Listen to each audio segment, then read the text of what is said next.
have to. I forgot. I have to. For the link. Well, I have to present the intro screen. So now. Yes. All right. So we're streaming. Did you reblog it to Luxlit? No, did you put it on Photos Worth Seeing? Yeah, it should be out on Photos Worth Seeing. Okay. All right. I can't see anything. Photos Worth Seeing. No. But we're already streaming. So just tell me. All right. Then I'll start the intro video. Go ahead. Go ahead. I'll start the intro video.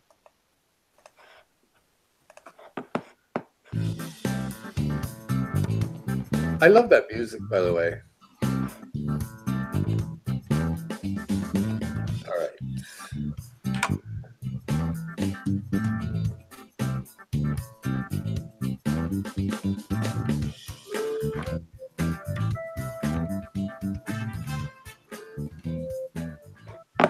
Where's the video? Oh. So we're live. You wanted to make the... We're on, Fern. Yes. Hello. I thought you wanted to make the introduction.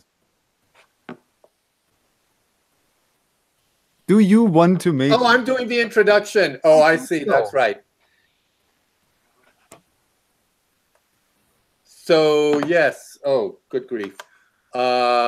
So, hello, everybody. This is the Fern.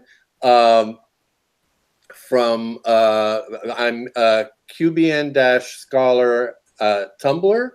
I'm also one of the admin for Luxlit.net, which is a Tumblr original photographer reblog site.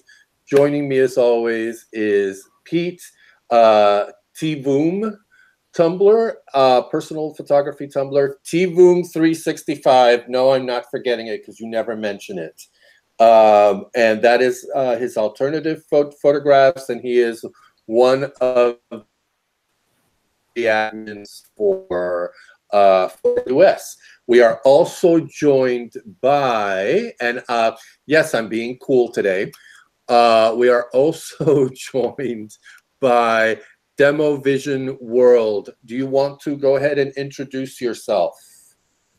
Sure. I guess I'm new to this whole thing, and been photographing off and on for about 20 years, and just trying to take my photos to the next level. So I thought I would join Tumblr and see what I could learn. Okay, and there's Pete. Say something. Hello. Fern forced me to wear these glasses because he wanted to be the cool one in this video, which is not so hard because he's with me, and DMac of Demo Vision World doesn't have video, which is not a big problem. I just have to think about how we can do that with switching up the camera. So the problem will be in DMac that I don't know if you ever watched any of the videos we had. It is very hard to make some of us, either Fern or me, stop talking. So please don't hold back. You can tell us to shut up if you want to say something, but we will try to give you at least the opportunity to say something, right? If we don't do that, it's not on purpose. Well, don't worry about it. It'll be fine. It'll be fine. We're excited, absolutely excited, and there is, as always, an open invitation to everyone out there who wants to join these conversations. You can, you will be sent a link, and as DMac does today, you don't have to have, or you don't have to be on video. Audio is perfectly fine. So if you're not comfortable with being on video, no problem at all. So tell us a bit about your photography, DMac. Boy, where to start? I think started off in university, doing a lot of portrait work, and it started, in I was maybe like a lot of people in a dark room, and over time got fixated on the digital craze, and then the ease of manipulating the photos digitally, and just sort of taken aback by just the sheer volume and quality of the photographs that are out there. And I've been intrigued by landscape as well as I guess architecture type work. But I shoot everything and anything with the exception of weddings. I try to stay away from weddings, and just I still feel when I see some of the work on Tumblr, I just still feel that I don't know what it is. Is it the quality of the work? It's just mind blowing. Some of it's just absolutely fabulous, and I don't know how much of it is post editing versus actual work, and just trying to find and strike that right balance and learn, see what else I could learn. But thanks for displaying the photos there. Yeah, well, you're welcome. I'm not so sure about what I am actually allowed to show on YouTube, because YouTube is really a bit restrictive. And I saw it a couple of times that channels were put down or videos were put down because of artistic nudity, which is to an extent, at least in my personal view, and I'm currently on your archive, so I'm on a site that I think we can show. Please do yourselves a favor and check out demo-vision-world.tumblr.com. Wonderful photograph. Why did I think we had one of your photos lately on PWS. I think.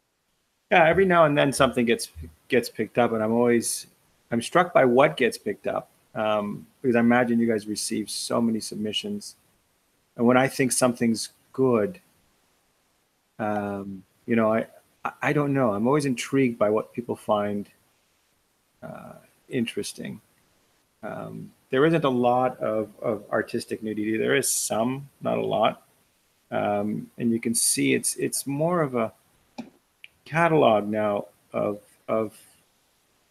my journeys and adventures as I travel all over the world, and I just like to capture the things I see in a slightly different or interesting way. What I love, and I actually I'm a bit surprised that I didn't come up. Okay, I am screen sharing. Okay, that I didn't or I didn't know your blog. So I'm new. I don't even think I've been there. No, I mean like 8 months when I saw on your archive. So you definitely have a new follower now. What I love is really the different types of photography. Like that's something that not a lot of people do. I mean, me included. I'm very restrictive to my own photography, and I just don't really post too many different things. And so I personally love blogs that show a large diversity, and especially portrait photography, which is something that I absolutely love, and I also love doing, but I never post that. So well, but you post some of your stuff at 365. Yeah, and I should do more. I know. Yeah. What's the thinking? I mean, Tumblr, when I first set it up, I gave this recommendation to kind of stick to a theme, and I just said, no, I'm not sticking to theme. I'm going to post what I like, and if people want to follow, they follow. Right. And then I could break it up by themes. I used to have, way back in the day, a website that did that, and I find Tumblr a little bit more organic and easier. I can just post the things I like without having to multiple sites to manage. This is sort of a hobby, right? I don't know. Thoughts on that? So you bring up an interesting, and you're actually, falling right into our planned subjects, at least to me, because ¿dónde carajo se metió la mierda esta? Me cago en tu madre. Oops, sorry. Basically, I just said your mama. Here it is. Okay. So what the topics that Pete and I sort of thought we might cover today, although we often only stick to one, is the whole issue of, is it worth submitting to sites? Is it worth participating in photography contests? And I think what you're talking about, and I'm thinking about that now too, and I've already come to my own conclusions about what you're saying, by the way, for my own photography, fits into that, because bottom line is it's about promoting your work and presenting your work, and what's your motivation behind it, and where do you see yourself? As far as I'm concerned, it's where do you see yourself as a photographer, what kind of an environment it is that you're sharing your work in, and so on, so that you you know what I mean, you get the best out of it. But excuse me, I will also say, you brought up an interesting point, that Tumblr is organic, and that's one of the reasons I love Tumblr. I've been on Tumblr since 2011. And it's not, there is no one site for everything. And so you have to choose if you're going to be on one, if you're going to be on a couple of you know what I mean? So that, thank you. Yes. Yeah, I'm absolutely with you, Fern, and that's also the reason why, or with you guys, that's also the reason why I'm on Tumblr, because I absolutely don't like to be restricted. And that's in my case, it was I'm on Tumblr since, like, I think 2012. I've been doing the whole photo stuff since, I don't know, 5 years, 6 years, something like that. On Tumblr before that, I used to be on Flickr, and I used to be on 500px, but it never, and I love that expression that you had, DMac. It never felt organic, and Tumblr is really something that I also feel like it's an organic thing, and my way, not only my photography, but also my way of presenting my work, is evolved over time. It changed, and it changed organically with the blogs that I started to follow, with the stuff that I saw, with the people that I interacted. And there's a point, or it's a big point with the supporting sites. I mean, I was kind of, well, I don't want to say thrown into the whole. I was intrigued by the idea of these supporting sites like Luxlit, like Lens Blur, like imaging, like original photographers, like Camera Raw, like please, all of you out there, for those I didn't mention, yes, we are magazine, whatever we have out there. If I didn't mention you, this is not on purpose, right? And of course, well, most of you know me anyway, and you know that I don't do stuff like that on purpose, because I'm just an old guy who forgets things. But it's this way, like PWS, like the Photographer Society, like whatever we have. I stumbled upon. I don't know if they're still. I think they're still out there. Yeah. Promoting other people's work, and this, and I'm one. We talked about that in the past a lot. I think we're on one page with that. I think the huge variety of different supporting sites is what makes Tumblr. Well, first of all, that there are supporting sites like that, I think that's pretty unique. And right. That supporting culture, I haven't seen that anywhere else on the web. And so every blog is different because of the different people who work on that blog. And I saw that with PWS, with changing members. Well, our members are pretty kind of constant over the time. Some people left, of course, other people joined, but the core is kind of the same since almost the beginning. Since I took over, it's the same. You took over? Where's Gerardo? Pardon? Where's Gerardo? Where's what? Gerardo. I'm sorry, Gerardo. Gerardo. No. Well, I was on PWS before Gerardo was. I brought Gerardo to PWS, and Gerardo is most definitely at least as much PWS as I am, and as Steph is, and as Nikos is, and Tiernan is, and this is Gerardo. We are PWS is not one person. PWS is the family, and when someone leaves, and if someone else joins, then the blog will change, and that's what I love about PWS. That not that people leave. I do love when people join, but how the blog changes when the tastes of people change, right?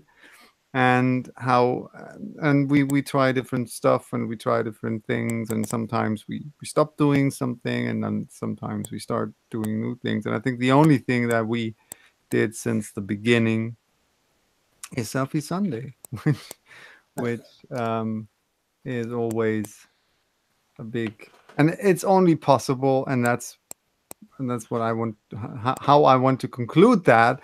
That is only possible because of the amazing work of those people who post their own photography on their blogs and give us the possibility to find that.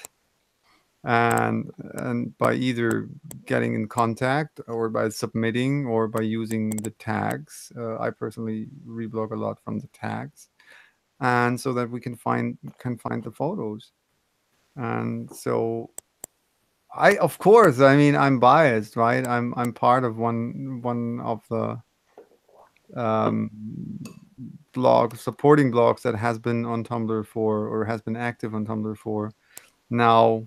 This year will be 5 years. And so, of course, I see there's a lot of value in submitting photos to supporting sites, and to taking part in exhibitions or specials or challenges or whatever. But the question is, and I think that's the more interesting thing about that, why exactly, other than the fact that most of these supporting blogs have a certain amount of followers, and so a lot of people see the photos. I think there's way more to that than just presenting or having your photos presented to a big audience. I think, well, at least for me, but I don't know how you see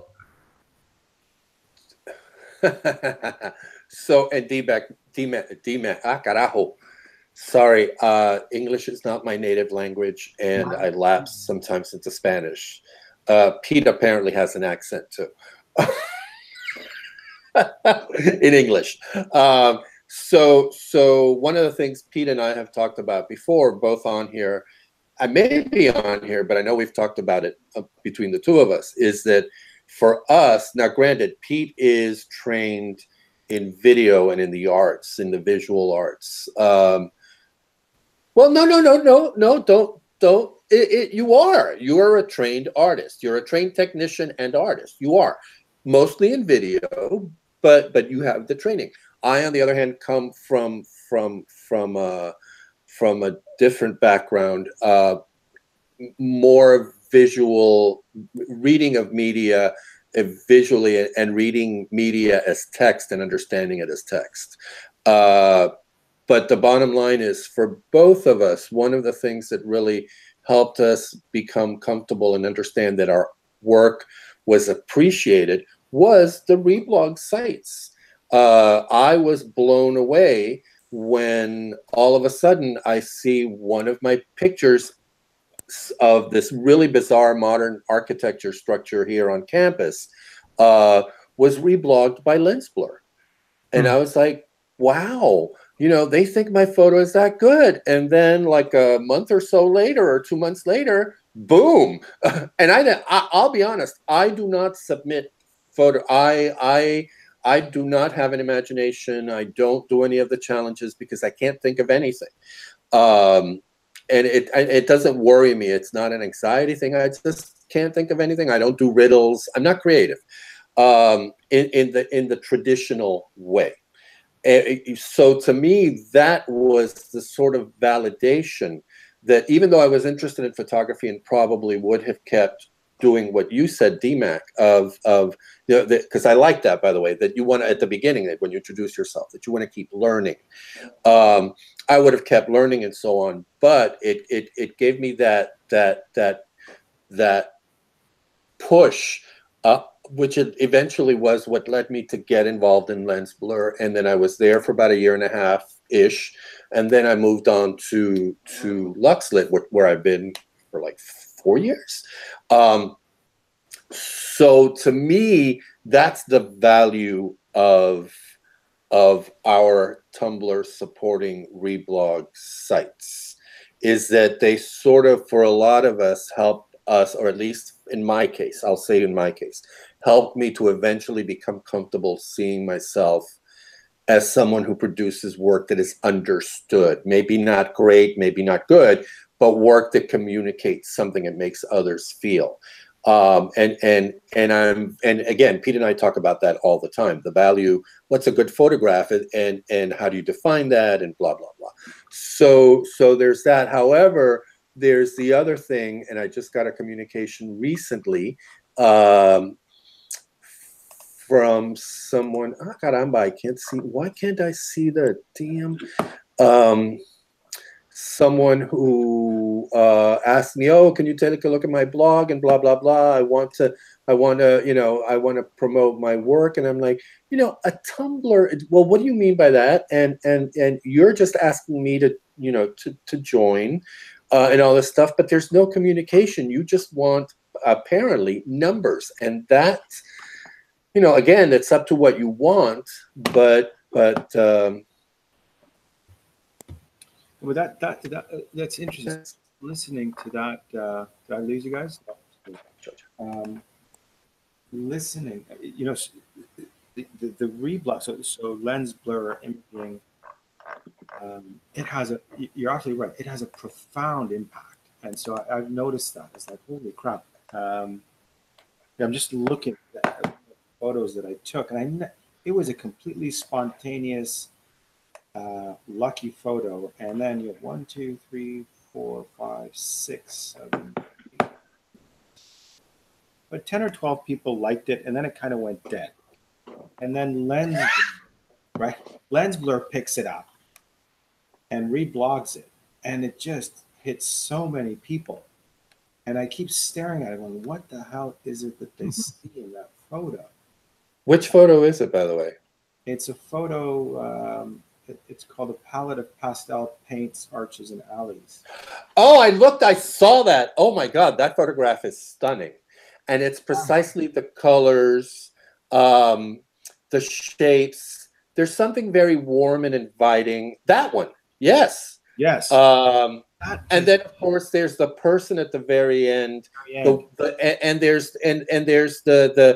There's something, and again, it's that I saw a description that Pete posted of a photograph that they posted. I think it was Pete on Photos Worth Seeing about the leading Shinji Arakani. Yes, it was a photograph of theirs that you reblogged on, and you commented on the leading lines that lead to the trees in the window. It's the one in the art gallery. That's reblog today, right, for the frame special. Yes. That's so this has the same thing. It has the leading lines, and personally, what I really liked about it, that there's all of these lines that are very angular and very 90 degrees, but then you also have the lovely curved lines as well. Just enough. That is the photo we were talking about. Yeah, I saw Yes, that. that's the photo. I saw that this morning. Not just that. I love that photo. It blew me away. Yes.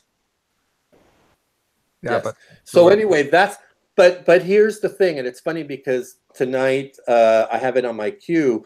I did a little rework of a photograph that I posted a while back, and that's what I call it. I call it reworking. And what I've started to do is explaining what I did, which is usually not a whole lot because I'm very limited in how to manipulate photographs. But I also talk about the fact of what you were discussing, DMac, that the photograph was posted, although this is a different experience. The photograph was posted on Tumblr. It got very few views. I still haven't, and I by the way, this is a photograph I took with my original baby, my D50, which was already a used, like 6-7-year-old camera at the time I bought it, with a 6-megapixel sensor, but it took some gorgeous photographs, and it's just a photograph of a strap, and it's just a black and white version of it, and it got maybe 30 votes, which I'm happy. Listen, if I hit 30, I'm happy. But then I am putting together two portfolios, one for a specific request from work and a broader one of my own general photography. And our staff photographer, I asked him if he would look at it. TJ, who was on with us a while back, trained like you in the university. He's a trained photographer, yada, yada. And that picture was there because I thought, I love this photograph. And one of the 10 pictures he chose was that one. And then we got into the discussion of, just because a photograph isn't mainstream popular doesn't mean that it's not a great photograph, and that it's not.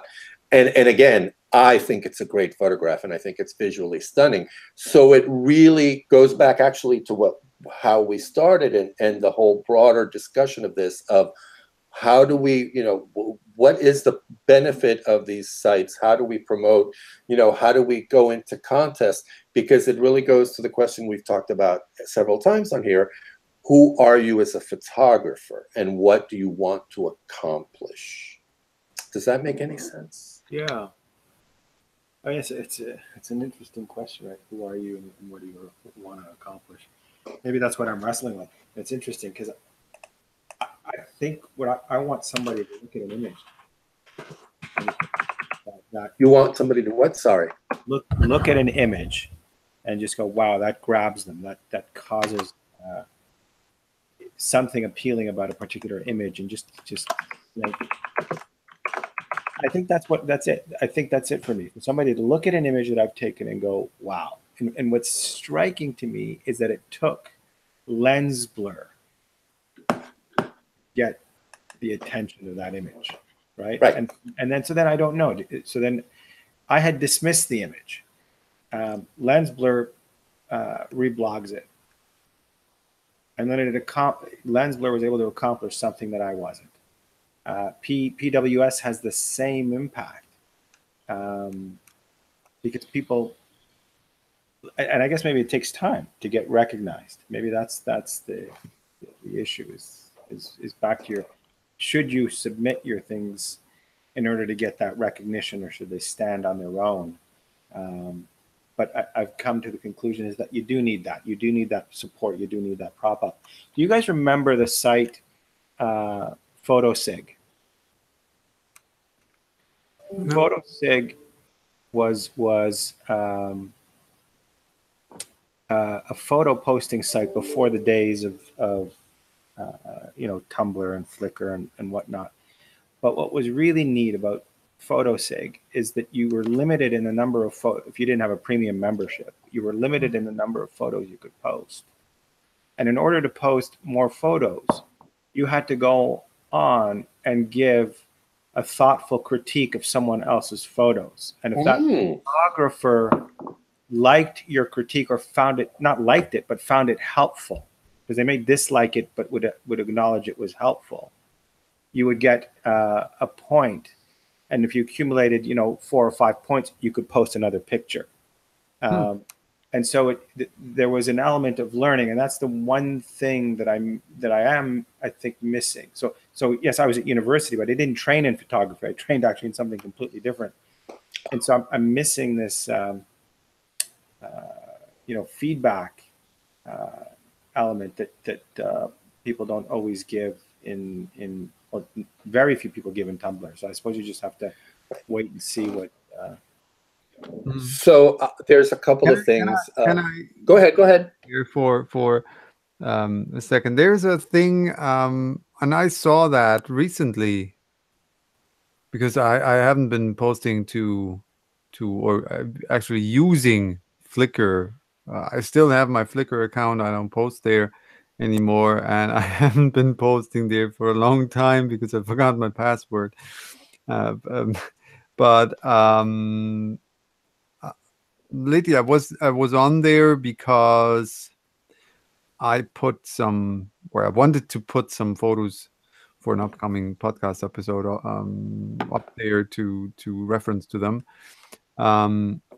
And what I found was that their Flickr apparently has, and again, this is something I wasn't aware of, sort of a culture of photo groups. Meaning you can start a group, you can invite people to join the group, you can invite people to put certain photos that you posted or put on your Flickr into that group.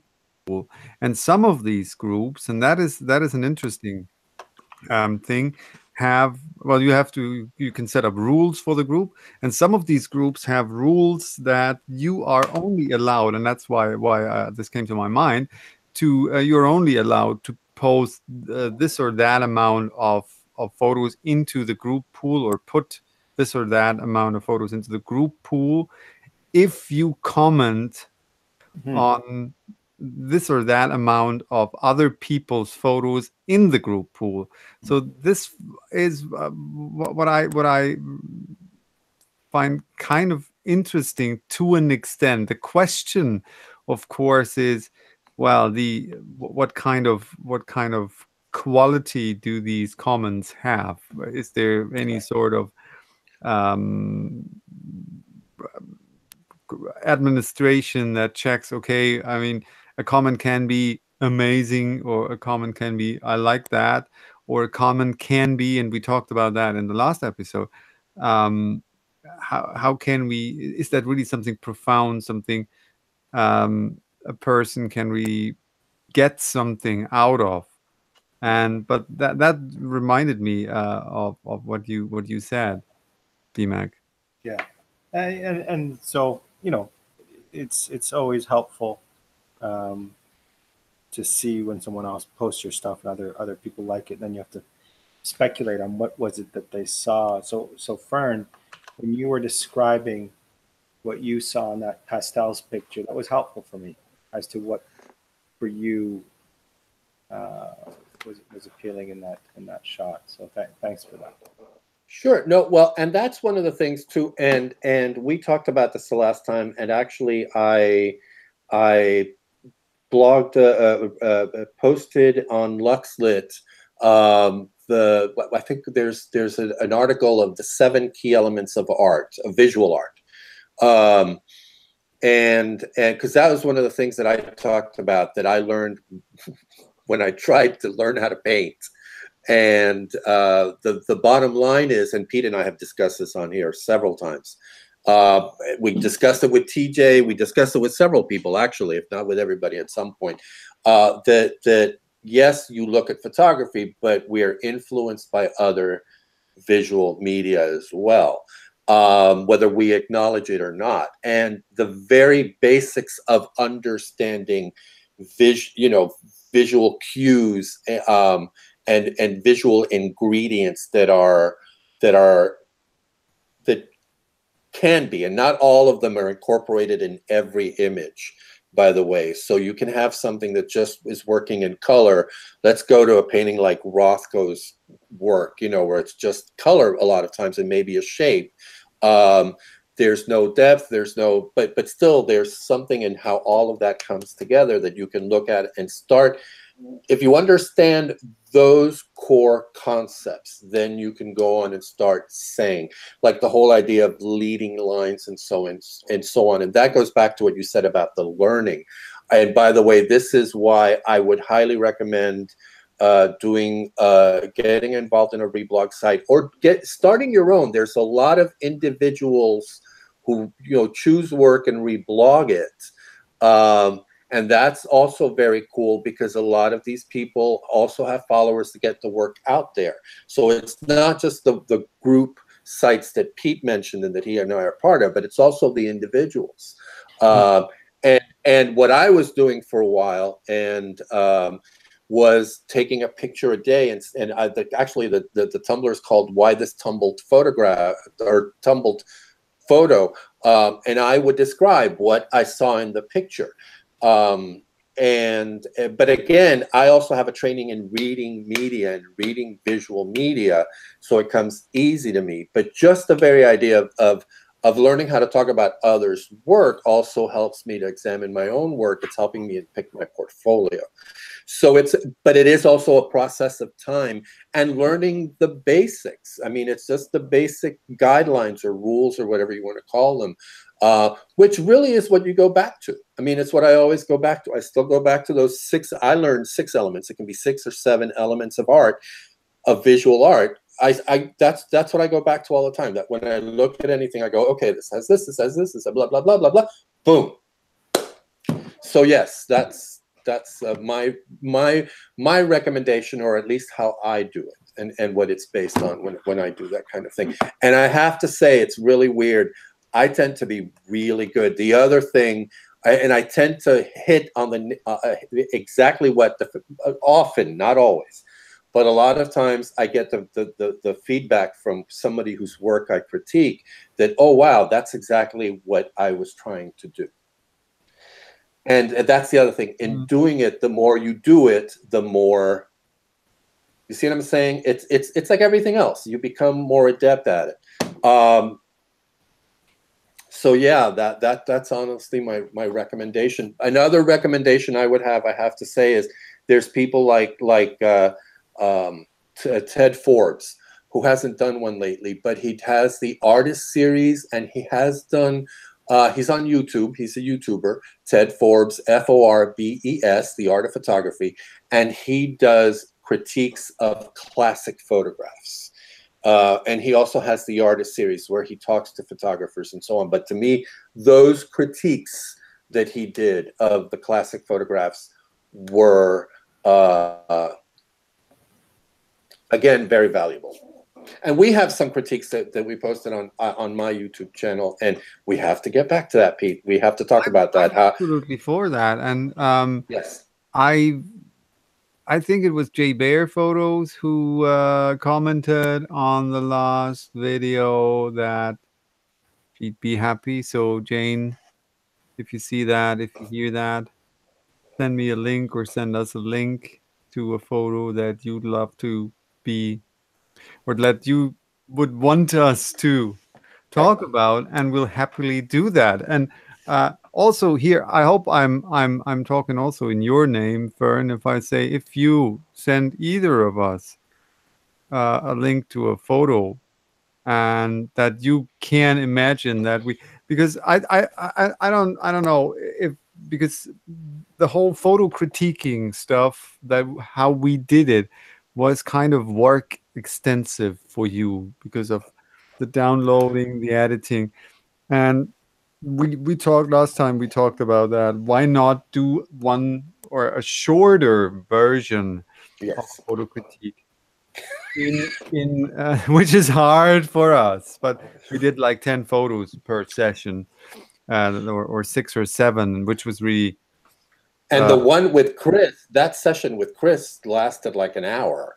Yeah, which, because the 3 of us really got into it, because she's another one who's really good at that. Why not say we have 3 minutes. I mean, it's a thing. It's a thing. It's not only. It's not necessarily that we say, hey, it just takes that amount of time. Right. We have to restrict ourselves. Why not? We have to. There's also a possibility that say, well, then just don't talk so much. Get to the point, Pete. Get Yes. to the point, Fern. Yes. So let's try that for the next Okay. conversation. So if you have exactly, I don't know what that said, but if you have a photo, and I'll put a reminder in the announcement of the next in conversation. If you have a photo that you would want us to consider, of course, we cannot promise to do that, right? But if you send us a photo, we will at least consider to be talking about that. The thing is, and let me be honest, but I don't think we should do it. I don't think we should do it on InConversation. I think we should do it separate. And I don't want to. And I don't think it should be live. Yeah, yeah. I think we should do like we were doing. Yeah. Anyway, we'll talk. We can just simply start another video, so and do that, and not in the way we did it the last time or the last times that we just prepared that. But send us our photo. Send us not our photos. Well, I don't want to. I did that to you, and you spent like 8 minutes talking on that one photo, talking about that one photograph of the dummy with the Nike dress. I remember that. No, you spent like 7 or 8 minutes talking about that one photograph. And I held back. I could have talked more. No, so we're gonna do that. Either we will do that in the same video after the actual conversation, or we'll start a new video. We will see how to do that. So we're gonna do that. Has to be after October, though. Has to be after October, because in October we have our anniversary, Fern. Yes, and we have a surprise. 2 years. Yes, we should do something in October, because it's our. We will be doing something in October, and we probably have to have a drink or something. We'll see how to. I will email you a drink. Yes, there we go. Well, I rarely drink, so yeah. So, but then we've talked about this. We have plans. We have talked about this. I bought a couch. Yeah, it's going to be a surprise, and it's going to be at a different time of the month. It won't be later. It'll be earlier. Because remember, it has to be. I will have to go to the Oktoberfest and get horribly drunk. So, and then I'll be sick. So you're going to get drunk today. Why should that one be any different? Right. I have 3 drinks here, right? 3 drinks. So, okay, let's get back to the topic. Yes. Supporting sites is one thing. I think another very, very interesting part about, or a bit about the Tumblr photography scene are I mean, sometimes there are more, sometimes there are not so many, but all these photo challenges that are out there. I reblogged a couple of photo challenges whenever I came across one of them. I think they're let me check that.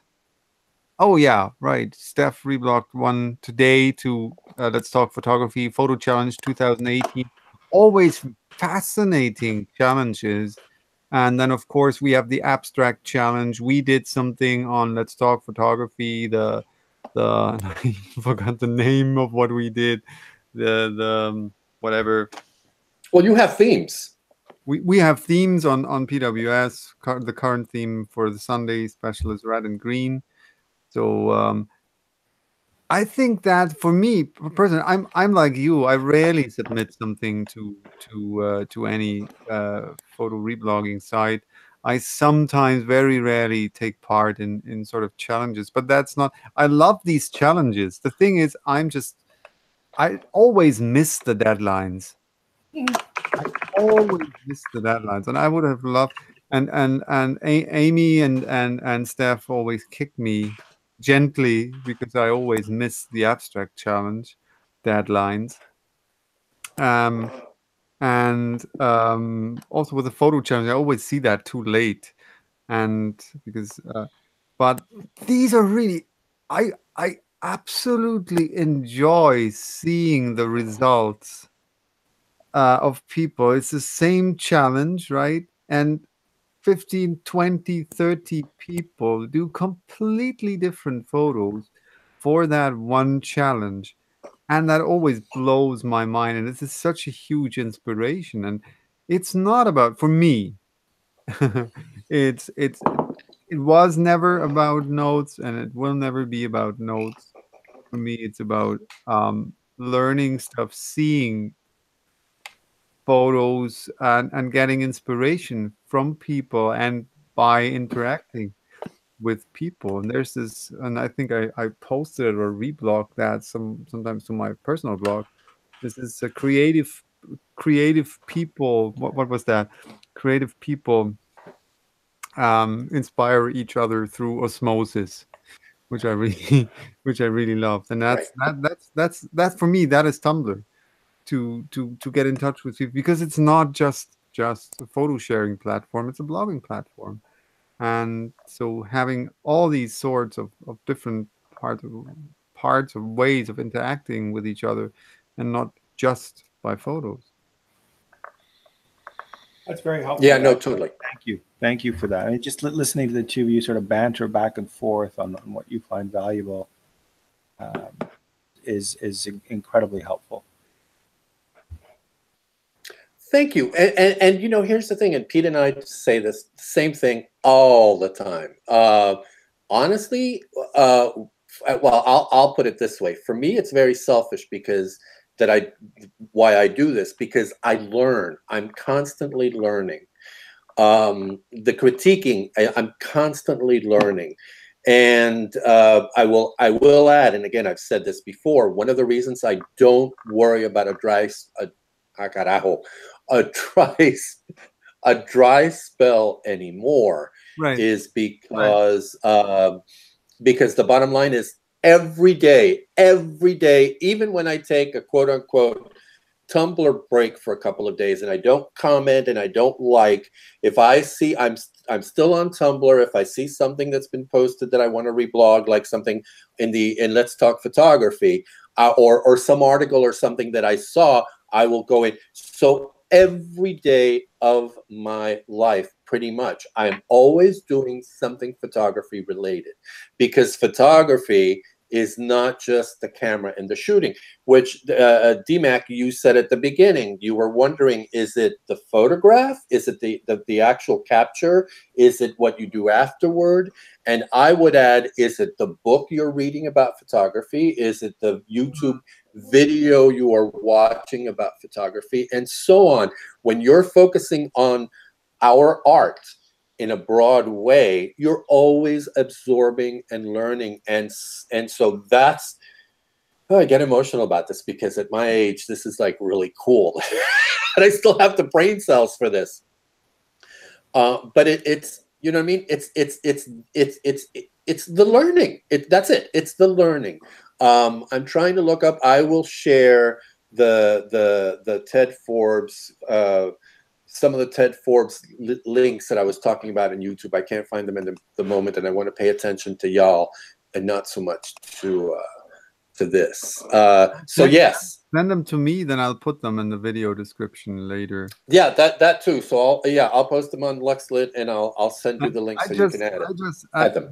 I have to say one thing, because I mentioned the PWS family, and of course I didn't mention Heiko, and I didn't mention Katarina. And why would you mention Heiko? And why would I mention Heiko, right? But I have to mention, of course, Katarina and Angie, who are equally important to this blog, and PWS wouldn't be PWS with either of them. So that's the thing, and the PWS is PWS because of the members and because of the photos that we reblog, and we couldn't reblog photos if people wouldn't post them to their to Tumblr.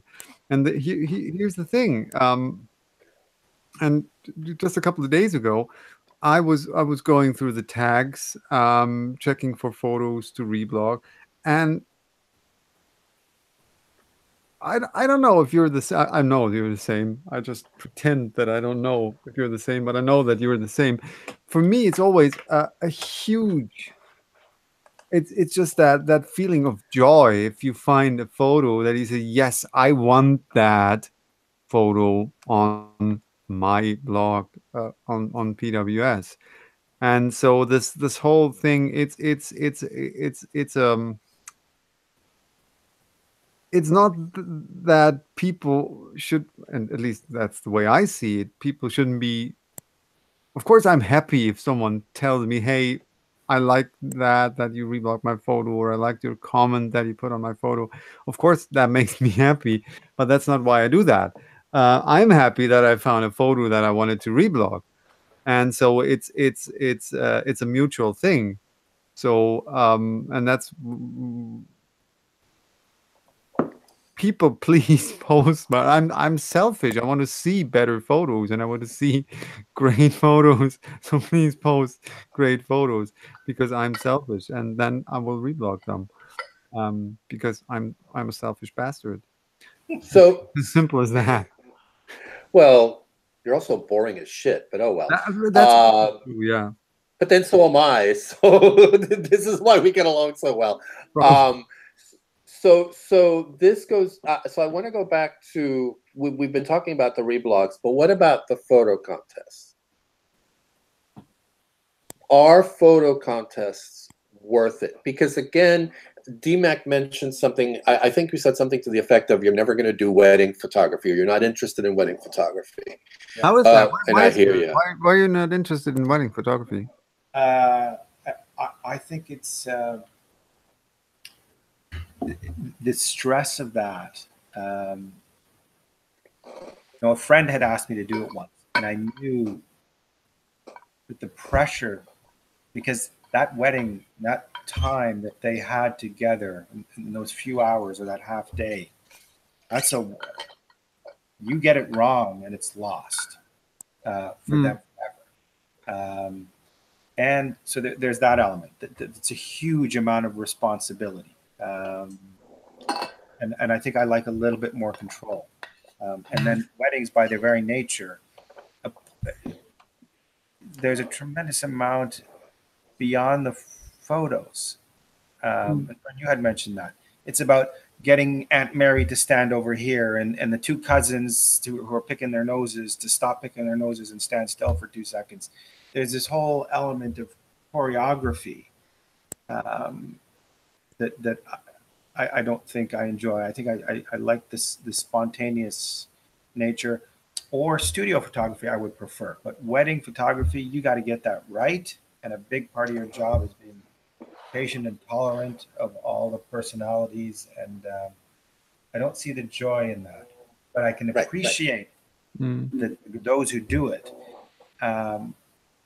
The tremendous joy they get from producing quality photos that the new couple really appreciates and values. But I know myself that too much stress and a lot of stuff that I would say isn't necessarily photography and more about herding cats.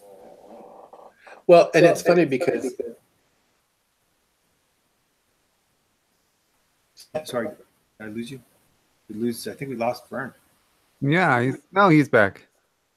I'm here. Oh, so no, so it's funny because you said the joy that they get and from doing that, and I know a couple of people, because I would say not just weddings but events in general.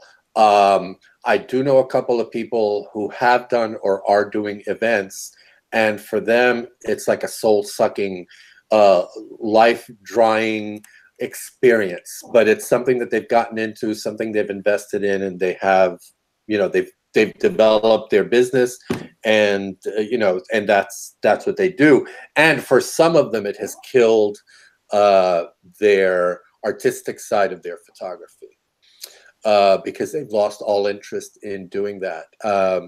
So yes, I get it, because I will say I took my niece's quinceañera 4 years ago, and I took my little D50 with a little cheap flash and got some really good pictures. I mean, my sister was like, damn, if I'd have known you were this good, I would have hired you. And I'm like, there's no way in hell I would, especially after seeing the guy with the huge cameras and the lenses and the wireless setup where photos were projected, and that pressure, and because it's not just the pressure of the moment, and specifically, let's say with an event like why is Hangouts coming up all of a sudden?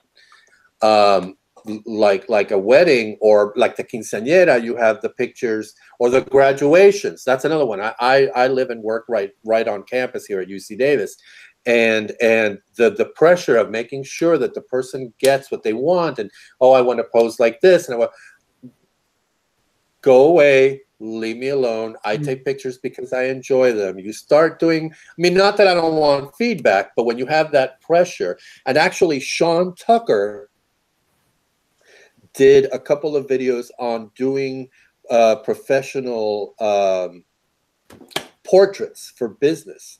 And in the second one, he discussed that there was this one person who, no matter what he did, and he redid the portraits, this person was insisting that in post, Sean Tucker went in and made their face look crunched up or what, something that they had, that he was purposely basically doing something to alter their looks. And he's like, you know, I hate to differ with you, but these are the pictures. I've taken them twice. I think he even did send them the raw files. And he said, you know, my suggestion is that you look beyond what you're seeing in the pictures and you think I'm doing, and maybe the way you see yourself, which is really honest, I have to say, and really upfront. But having to deal with all of those things, I mean, when I've done portraits, I don't even show them. I mean, I usually don't even show them, and they're friends of mine, and yet they trust me, which is what's fascinating. Those dumbasses trust me. But that's a part of the way I work, and it's something that I want to develop. So yes, but it still goes. But I still want to go back to because again, that what you said about the wedding photography takes me back to the point about contests and whether you should get involved in them, because what kind of photographer are you is the question you have to ask yourself before you dive into that. Because if you're going to be a wedding photographer, and if you're going to be doing a business, how do photo contests benefit you? If you're going to be doing art, you know what I mean? If you're whatever type of photography you're going to be doing, what kind of benefit are you going to be getting besides saying, "Hey, I got a like," but it's a trophy. It's not a thumbs up. It's not a heart. It's a trophy. And then there's the fees too, which is another consideration. So how do you get yourself out there? Or is that the way to get yourself? Can I chime in there, because of there's that's actually how I really gotten interested in photography. And first of all, hello to the chat. My chat window froze, and I just realized that. I'm gonna go through the chat and read your comments. After yes, he's been ignoring the chat, and so I have actually been sociable and talking to people. The technical side was failing me. So no, the real thing that I was always interested in photography, and as a teenager I took a lot of photos, and then video became more interesting, and then puberty hit and other things became more interesting, and then some became more interesting, and then there was photography again. And I found this is a German podcast that I still listen to and still really enjoy. And they have this really and I love that idea, and I would steal it, but I won't, of course. They have a challenge every time, and they give a topic for photos, and people post these photos to Flickr. I think it's Flickr, and tag it so that they can find it. And they don't. There are two hosts, and these two hosts from all these photos that have been were made for the contest. Each of them chooses one or two of these photos and makes a review of these photos. So that's kind of the big prize. And then there's they have, I think, they throw dices or something, and then one of the contestants will get a prize, but it's not the one who made the best photo, but kind of the best photos will get a review, and there's one person who will get, by chance, by rolling a dice, will get sort of a prize. It's just for taking part in this contest. And this idea is what I really like, because most people are really rather more interested in getting a review than getting the actual prize, because they don't even know what the price is. So that's just kind of more like yeah, a nice little addition. And so that's for me. I once took part in a contest, in a photography contest, and it was a portrait contest. With my so far only photography contest that I took part in, and I won, which was kind of amazing to me. And it wasn't that amazing because it was a part of it was about votes and having a Tumblr blog with 2 or 3 people who follow that blog and asking them to vote for them on the Facebook page. So it wasn't really about the photo, I guess, even though I think that it was one of the better photos in that contest. And If you say so yourself. I say that for myself, and it's that exact photo there. And it was also a lens blur reblog back in the days. So and it was even on Tumblr radar, which I think was even more impressive. Portrait on radar, rarely. So very cool. Yeah, so let me check the chat. Alok Sharma, I hope I pronounced the name at least remotely correctly, wrote, I sometimes find the challenges more interesting because same topic get interpreted in many ways. Yes, that's what I meant, absolutely. And what else do we have? One thing I've been enjoying from Tumblr is it is allowing my likes to remain with me, and later on I can back to them and be inspired in my free time. Yeah, also by Alok Sharma. For a new one in, they follow many blogs, and the kind of burst suddenly arrives from many of them. I think even I lost many images that comes out of my stream. So it's apparently referring to something that was posted before on the chat. Let's start a bit earlier. Amy Montico writes, it's hard to find unseen images or newer photographers on Tumblr. So yes, please submit to any or all reblog or curating sites. Yeah, that's a very good point, because that's Yes. I personally found, and we've been discussing that a lot on our forum, or had been discussing that on our forum. At least on PWS, the amount of submissions went down a lot. There were times when we had like 5, 6, 7 submissions per day. I think Luxlit always gets more because you have the link submissions. We don't have link. Honestly, we usually have. Actually, we have like 4 to 6 to maybe 7. When I see anything over 6 or 7, I know that it's someone who submitted more than one at a time. So yeah, no, we don't have that many. But then remember, we only post 10 pictures a day now. 10, 12. We usually post 8 a day.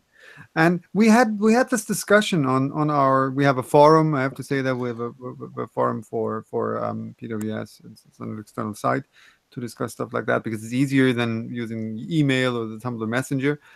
And we had this discussion whether to open, because PWS only accepts photo submissions, no link submissions. So link submissions, for those who don't know that, you can submit a link and then your photo, if the curating site accepts that, they will reblog the photo from your site, which is and I absolutely understand that, and I will not discuss that on this video because we have that on our FAQ, why we don't accept link submission. There are reasons for that, and that if you go through the asks on Photos Worth Seeing in the archive, just click on sort by asks, or however, you will find numerous answers why we don't do that.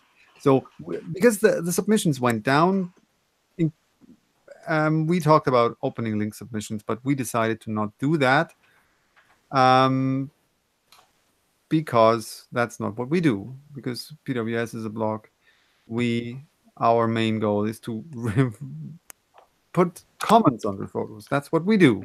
And we don't do that with submissions. And well, a submission is not something that we choose, but we still want to give people the possibility to showcase their photos on PWS, even if none of the members chose one of their photos. So that's the possibility is still there, and I think it's an important possibility. And I know that some supporting blogs turned off the possibility to submit photos, like only accept links, because that's what they do, and that's the amazing thing. That there are so many different sites that do things differently. That's the great diversity and the great variety, even in aspects like that. And when I started out, I did here and there submit photos to supporting sites, and I found this incredibly helpful to get. It's not I mean, I would be lying if I'd say, hey, there's a reblog on PWS, or there's a reblog on Luxlit or on LensBlur, and you will get this amazing amount of notes. That can happen. There's no guarantee. And what will definitely not happen is that all of a sudden you will have like 200,000 new followers. That never happened, or at least not to me. Maybe my photos are not that attractive that a lot of people want to follow my blog by a sheer reblog. But so this is something probably won't happen, that you get like 20, 50, 100 new followers or something by a reblog. But, and that's the real value of that. Who follows these reblogging sites, the mentioned ones and other ones as well?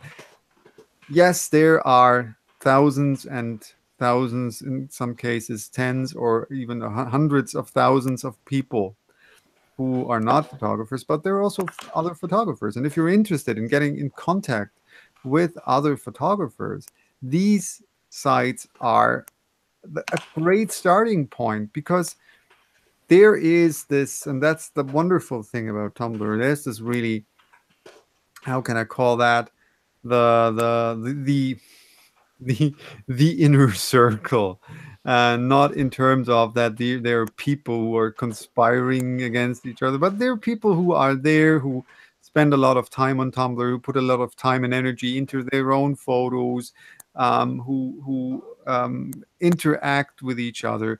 And this is a circle or a group of, I don't know, let's say, just a guess, like 100, 200 people. And these will be, and I can guarantee you that these will be your first followers on your new Tumblr blog.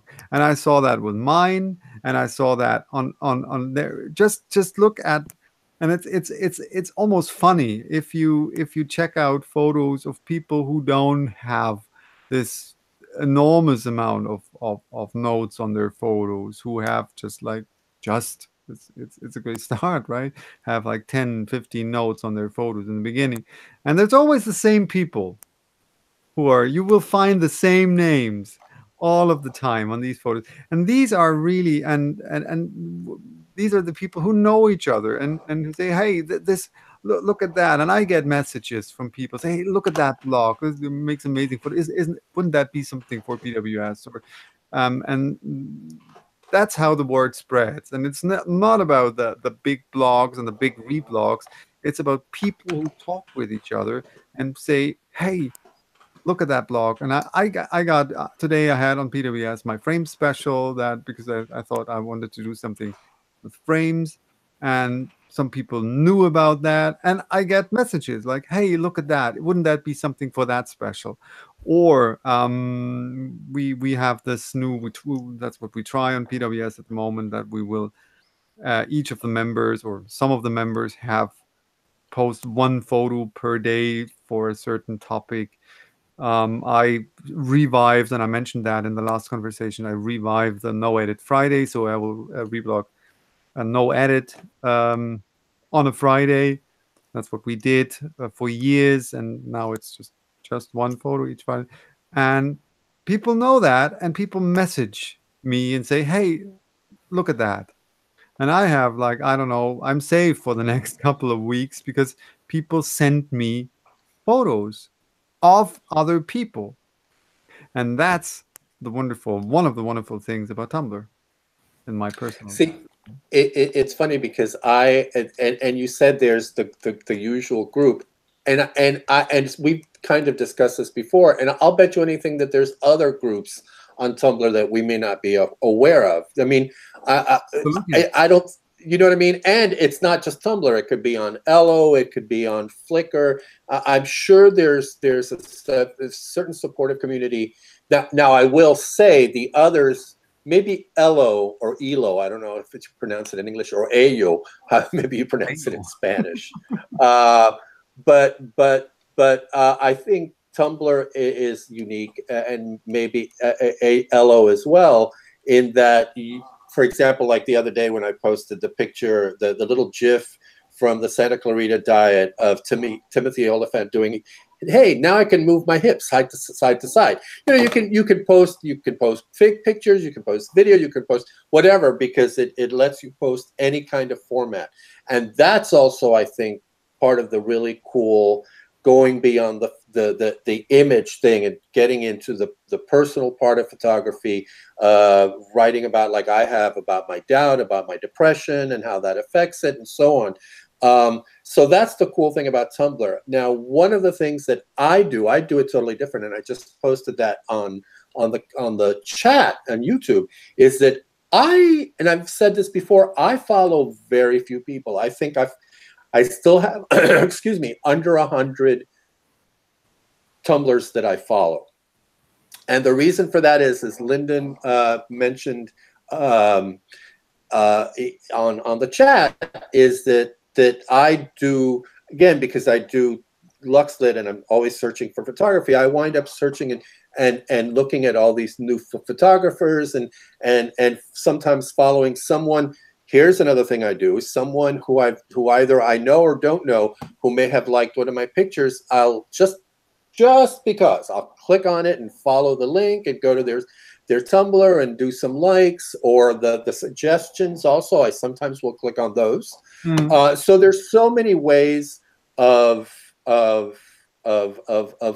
exploring and finding and communicating that it's absolutely fascinating.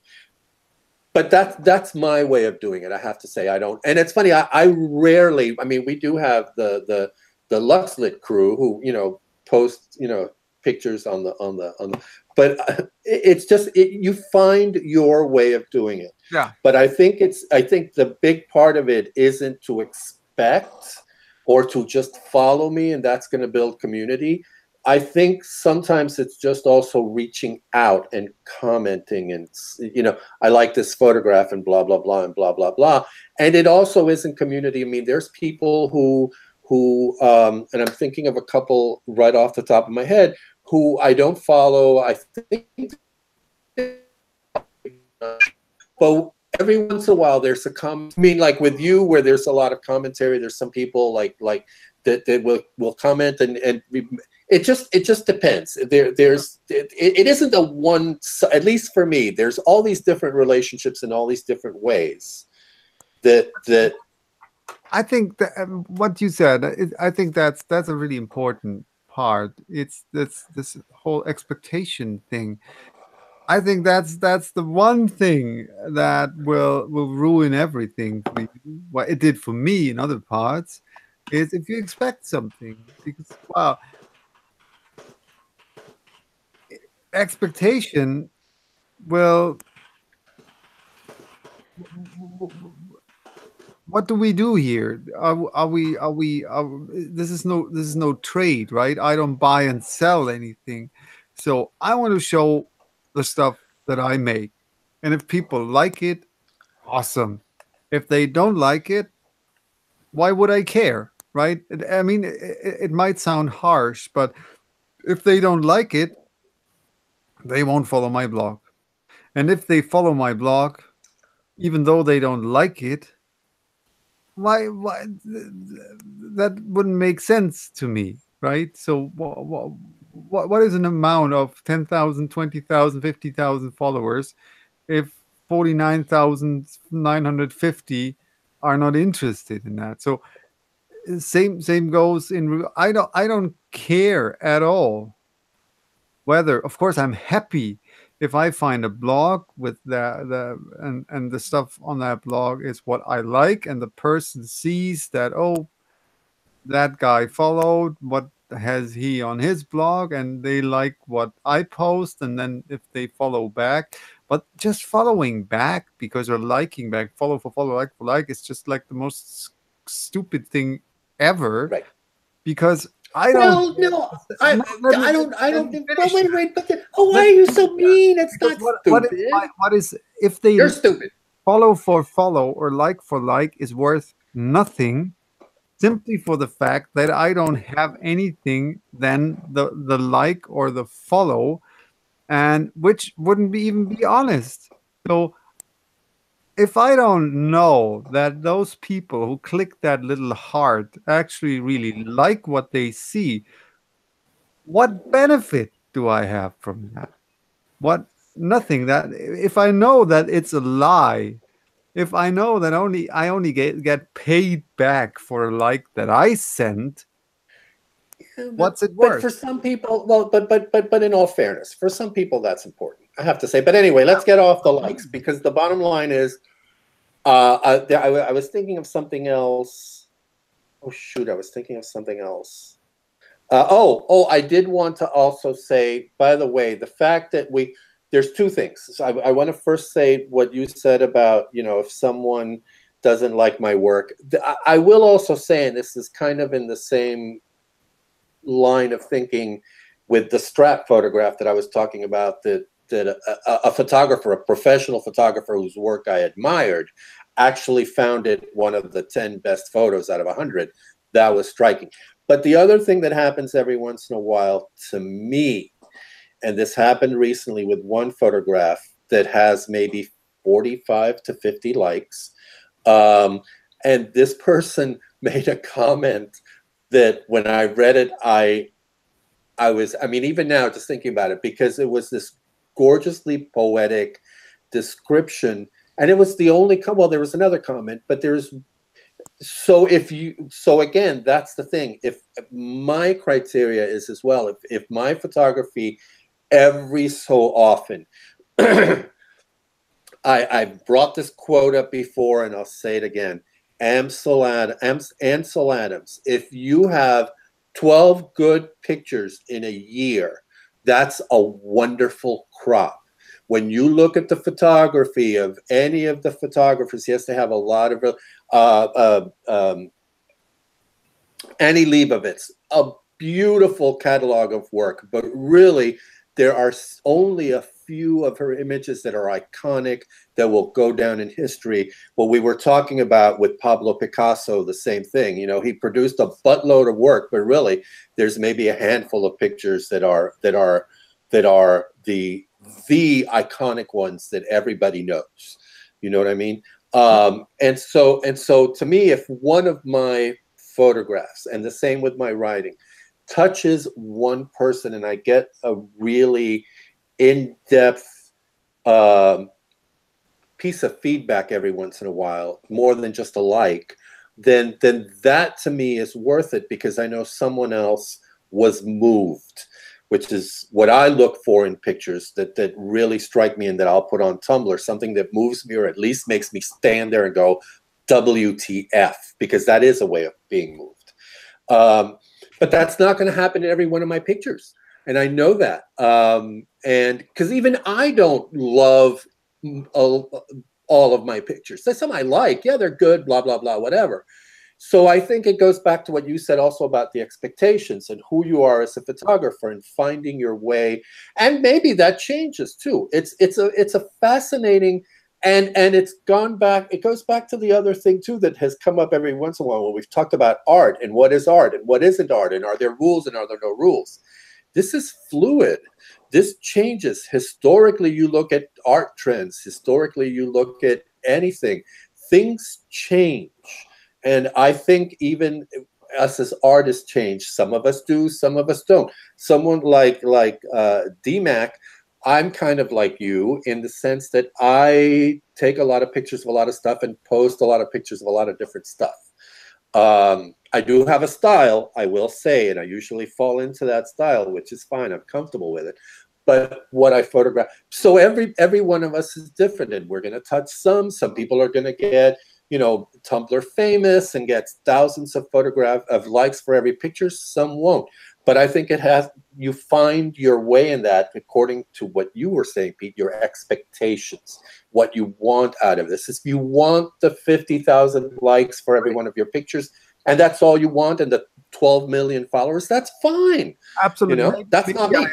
Can I say one sentence? And I didn't want to interrupt you, but maybe I worded that wrong. I do think it is absolutely a valid thing. If that is what you want, fine, do it.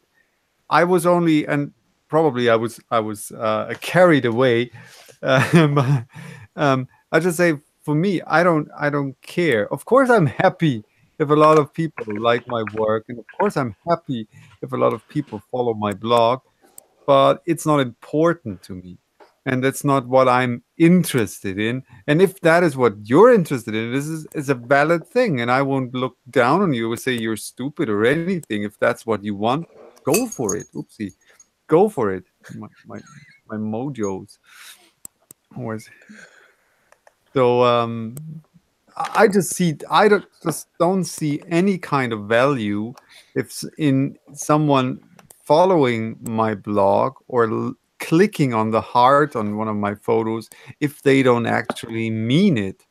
So that's one of these things that I, at the beginning, since my photography blog is a side blog, and in the very beginning it wasn't so clear that it is connected to my main blog, because I didn't have the same avatar, I didn't have the big references in the headers. And so in the beginning, I was pretty I knew pretty well that those people who followed my blog actually followed the blog because they liked what they saw. Now some people, I guess, all the Mazette mentioned on the chat, all of our lovely bot followers on Tumblr, Really? which is really one of the more annoying things. Actually, I don't really care for the bot followers. What is really annoying, what I personally find annoying, is the reblogs with the links to porn sites, and that's something I think Tumblr really has to do something about. Because you can only, personally, my opinion is you can only go. So back to the topic. yeah. Have you ever, I'll ask you up front, have you ever entered a photo contest? Me? So this is Either one of you. Yeah, well, once.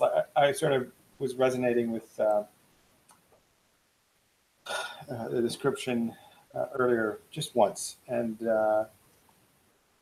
again, I won once, and that was it. I think it takes a tremendous amount of effort.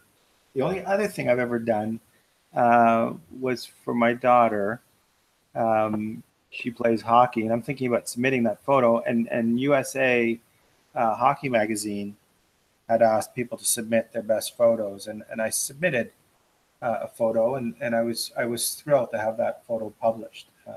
But that, I just find they take too much effort, whether they're, you know, magazine submissions or photo contests, local photo contests. It's just a lot of energy and effort for very little gain. So not likely to do it again. So let me ask you this: so you just said that you had the photo now that you already have, that you are thinking of submitting for that photo contest. Did you create the photo or think of creating photos for the contest, or was it just, oh, here's the contest, let me submit what I already have?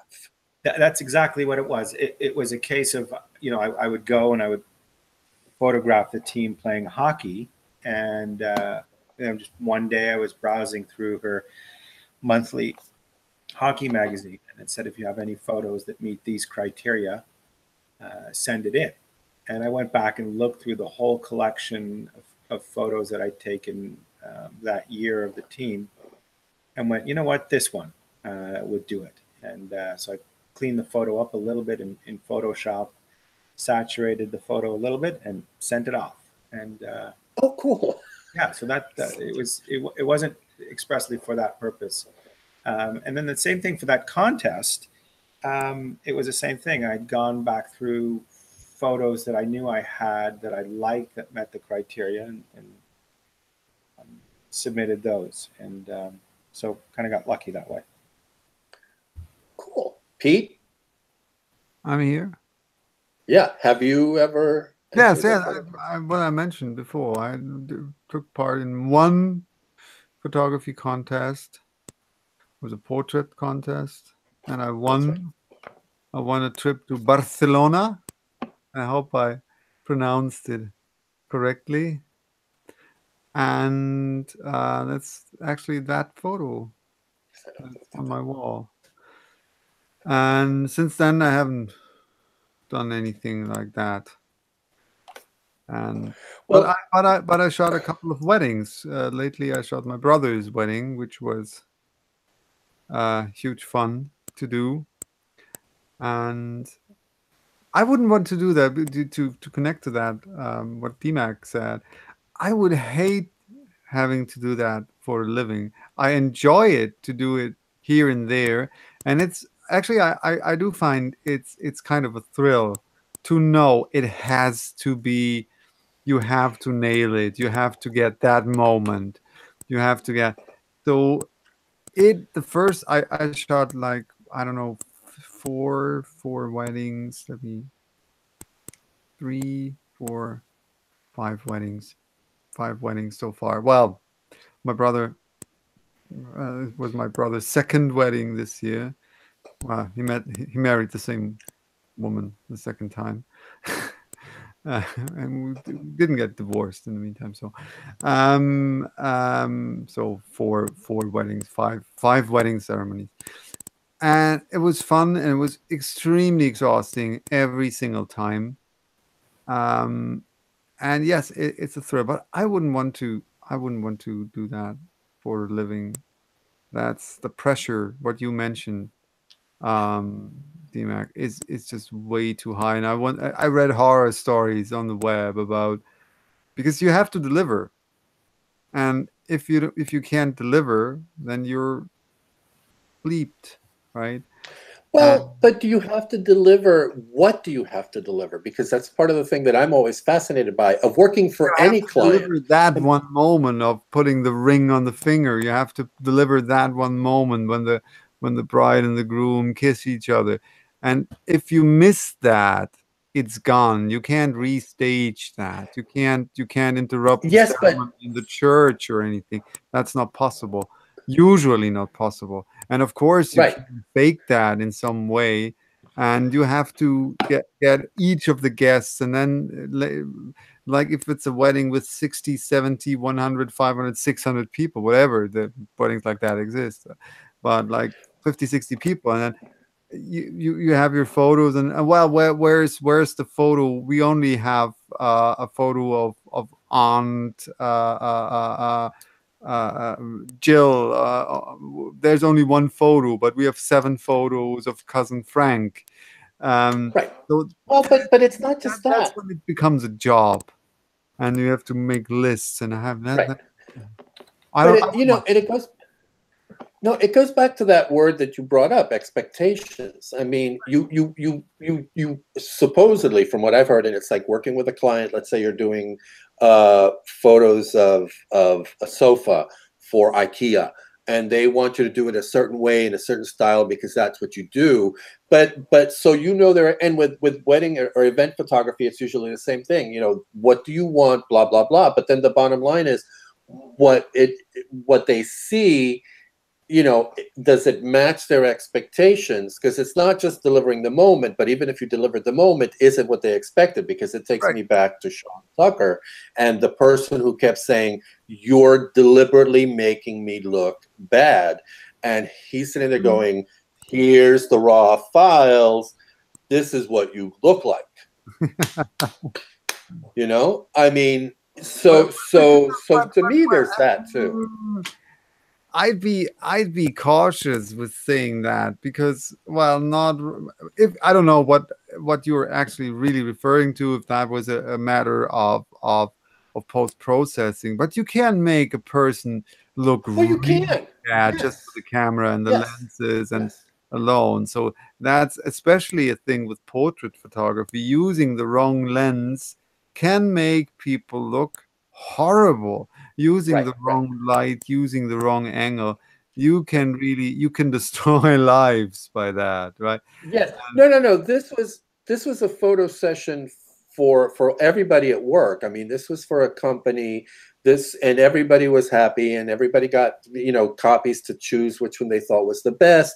I mean, this was a very professional setup, and he redid. I'll send you the link. He actually redid this person's photograph. Went back, set up everything, set up the studio, and the person kept insisting, and it's like, no, this is, like I said, he said, and something to the effect of, I hate to bring this up, but I think you need to think about how you see yourself, because here's the images.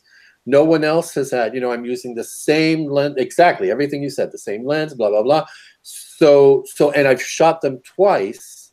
There's something more here at work. There's nothing I can do because I've used, you see what I'm saying? Because, so yes, no, I get all of that. It's a fascinating, I'll send you because that's the second part that he talks about with, first he shows you the technical in the first video, and then he shows you a video, and then he has a video where he talks about some of the things that can happen, and the process.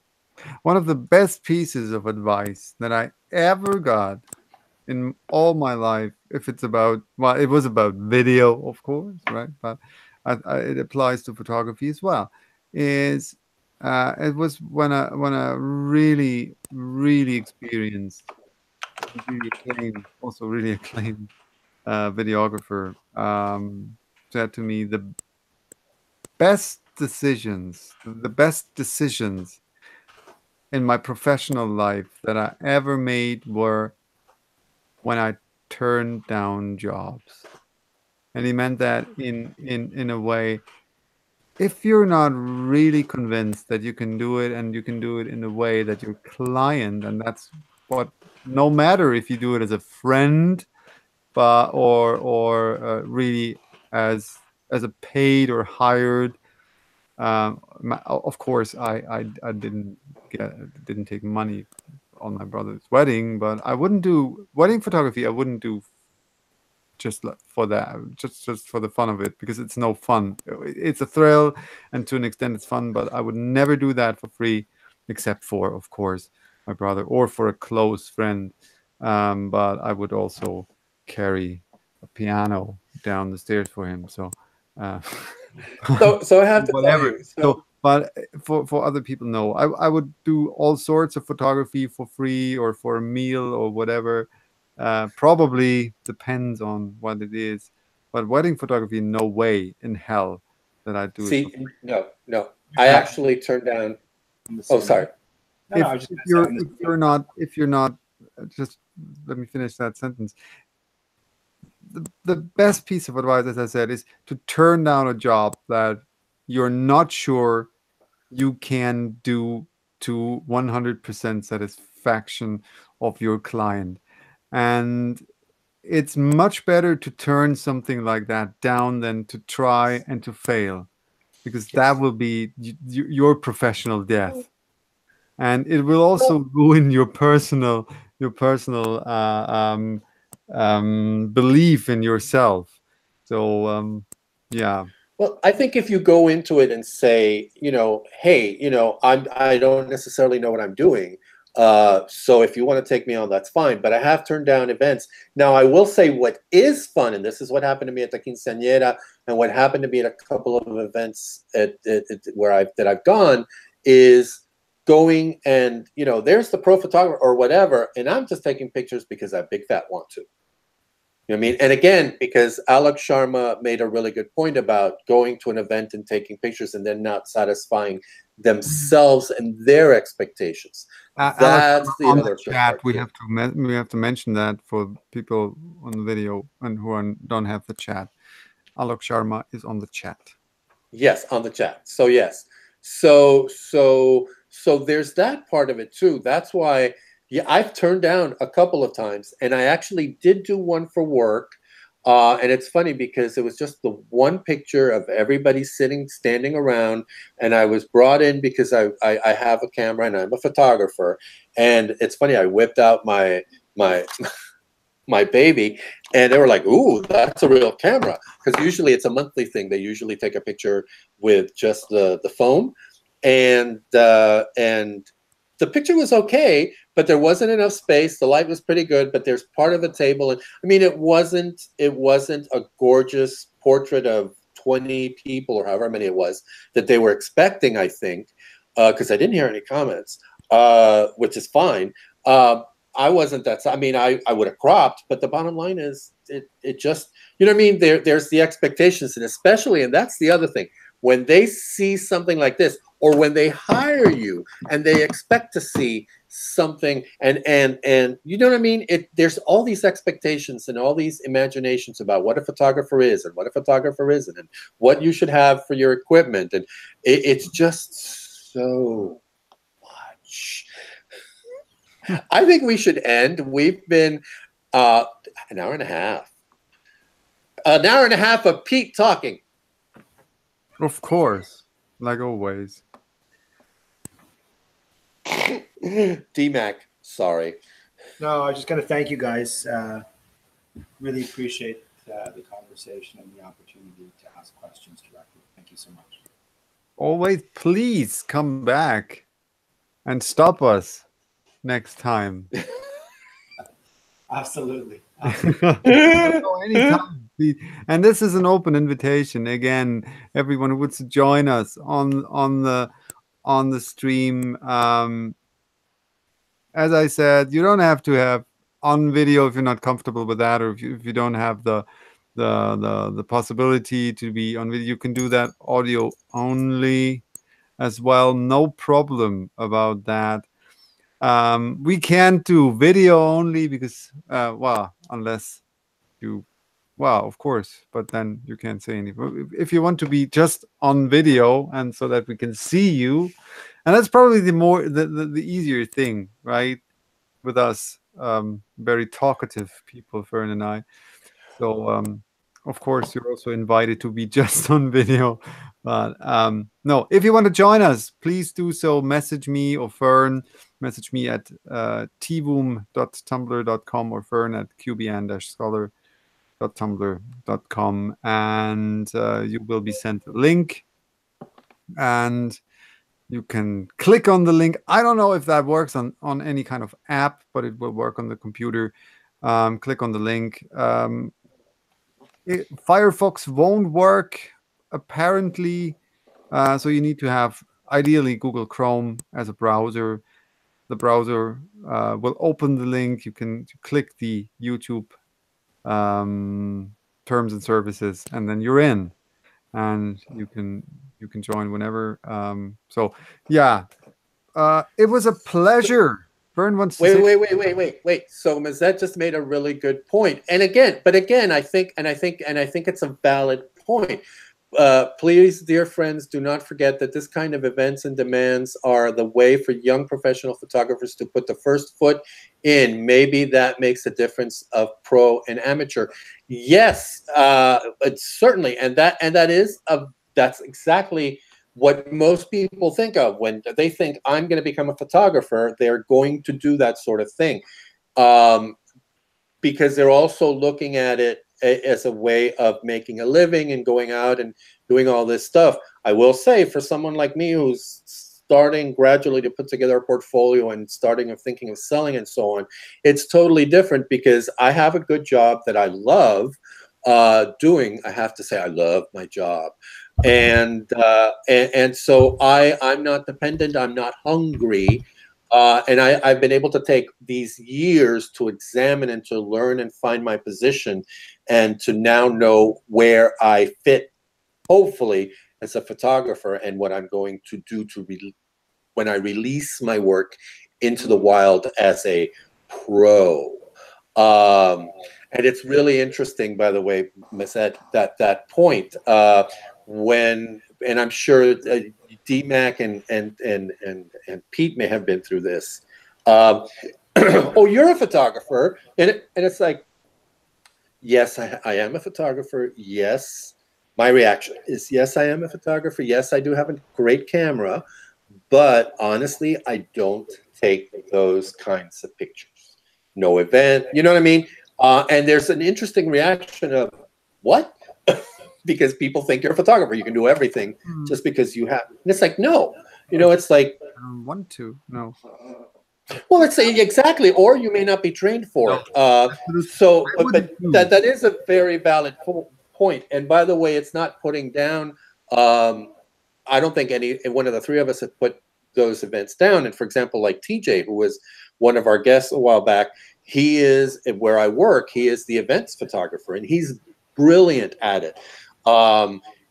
So, but yes, that's the usual. And I will also say, Mazette, it's not only that that's how they get their foot in the door, it's also the majority of the work out there is for that kind of thing. So that's the other thing to consider too.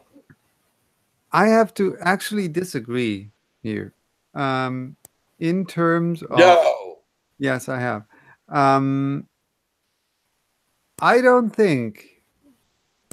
Maybe I misunderstood. Could be that I misunderstood. Doing this kind of work, wedding photography, event photography, which is, again, like you said, event photography is probably one of the most demanding things ever, and you have to be really good. You have to be really safe. You have to really know what you're doing. You have to know where the limits of your equipment are. You have to know your own limits. Same goes, well, wedding photography is event photography. And again, maybe I misunderstood. These types of photography are definitely a perfect way of getting your foot in the door. But I think the one big mistake that many people make, and especially many young photographers make, is to do this stuff for free. And that's how I understood that. Maybe that's not how you meant it. And I say, well, of course, everyone. I did that, and I did in video. I did like I don't know how many music videos for free, but because I wanted to do that and I like that, and I wouldn't do that anymore. And I wouldn't now, with what I know now, I wouldn't have done that back then for free, because it's a very, very simple thing. And I had a very interesting conversation with one of my bosses lately about a different subject. If you don't charge people for the work that you do for them, and they always paint it as that's the work you do for yourself. It's for your portfolio, and you like doing that, and you can use the photo. Bullshit. The work you do is what you do for them. You can take your camera and go to the zoo and take photos of the monkey while they're jumping around, as at least as demanding getting a great shot out of that. So you don't have to do that. You don't have to take photos for them and pretend that it's what you do for you. So you don't have to charge much, but at least charge them a bit so that they see that it is work, because it is work. And all the way, and that is another piece of advice that I got from a music producer once, which I'm really, really thankful for that lesson. And I was blown away back then. It was a guy who approached me, called me, said, we produced a music video and we need someone to edit that. Could you do that? And this was while I was still in training, right? I was in training of video editing. And of course, I wanted to do that. I wanted to edit a music video, especially footage other people shot, etc., etc. And I said, yes, of course, I want to do that. And he said, okay, how much do you charge? And I said, no, I don't want any money for that. I just want to do that. What? And then he said to me, listen, I can't pay you much, but you'll have to take that money, because nobody will ever pay you for the way that you had to go to be at that point that you can do that. And that was really something that opened my eyes. And so that's my piece, my one piece of advice. Please considerately, well, do 1, 2 event photography things where you take photos. But if you have, no matter what it is, if you have something to show, at least charge a bit so that people see that you do work for them, and then they will. The thing is, why don't we charge people in the beginning? There are two reasons, in my personal view, there are two reasons. Reason number one is that our work is not worth to be charged. So why do we do it anyway, right? And the next thing is that we're too afraid, because if we charge them, then we have to deliver. And so we still have that loophole. If we don't get any money for that, so then we can deliver crap. And so this is a bit of a pressure that we also have to put on ourselves. And that's the only way, the pressure we have to put yes, I saw it, Fern. I know you have to go to the bathroom. You're at that age. I know that. But so at least charge a bit. That's my piece of advice, and that's my little bit of experience that I have in the professional world. So, and I'll leave you. You started the show, so I'll let you end it, and I'll take my glasses. Oh no! You. Oh well. Okay. So let's do it. DMac? I don't have any glasses, but in spirit, I have my glasses. Well, you can just you can pretend to have glasses.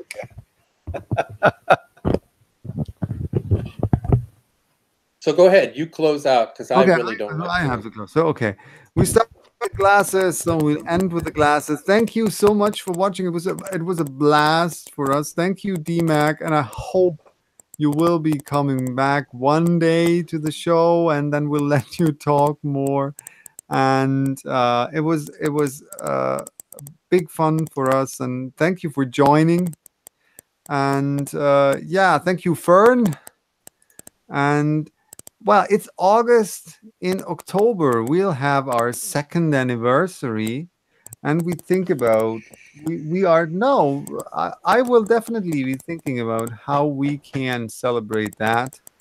I have an idea, and I told you I will email you a drink, and we'll have a virtual drink, I guess. So yes, and it's fucking up my eyes, this thing, because it's really cheap. Photographers out there, one little idea. They're I don't know if they're in the US as well. We have here €1 shops. I'm sure they're $1 shops as well.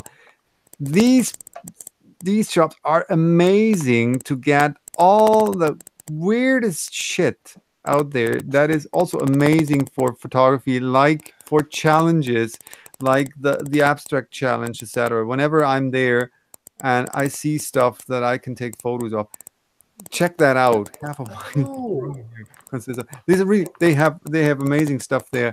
So okay, with that having said, thank you all for watching. It was a blast.